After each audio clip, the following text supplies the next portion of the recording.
Now let's go to Sydney, where political leaders met with residents of King's Cross last night to discuss this ongoing problem of violence on the streets. The issue has come to a head following the fatal attack on Thomas Kelly early this month.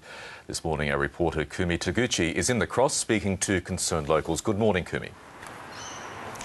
Good morning, Michael. I'm here with Jenny Green. Now, Jenny's been a resident of King's Cross for over 10 years now and has very much a good insight into how things have changed over that time. Jenny, thank you for joining us. Okay. Tell us, how have you had to modify your lifestyle over the last 10 years? Well, as the number of people have increased, and we're talking up to 20,000 now, for example, living at home, you have to move your bedroom to the back. You can't have it at the front because around the clock you get all the noise of people coming. The cars coming up and down the street just cruising with their music, horns, and even things like on Saturday night, movies.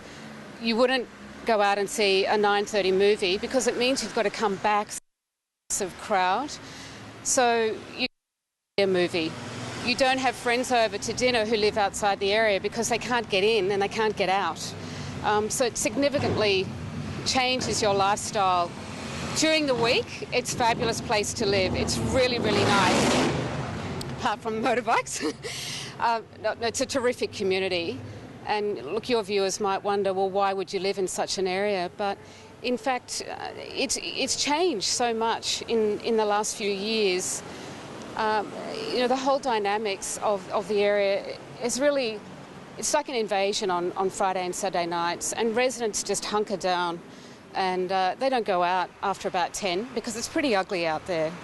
So would a solution to that be having not as many bars, changing the hours of the bars? How do you change that dynamic and also meet the needs of so many competing interests? You need to have the backpackers here, the hotels, the bars, sure, and the residents. So you've got a lot of competing interests there. Look, indeed, it's not just one solution. It's a range of things that need to happen. And I think short-term, opening up the transport would be really, really good to get people out, increasing police presence and reviewing the licensing arrangements.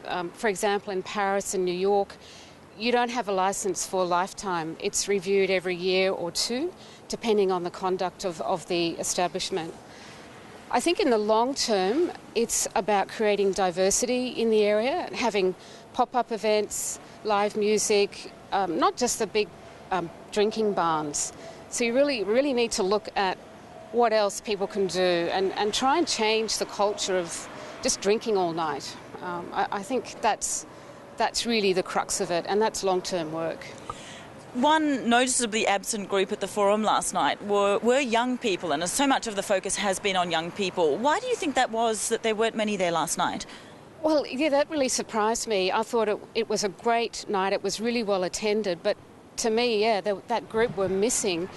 And I think if we could get some representatives from that 18 to 25 age group, I think that would be fantastic. We need to engage with them. We need to talk to them, find out what attracts them.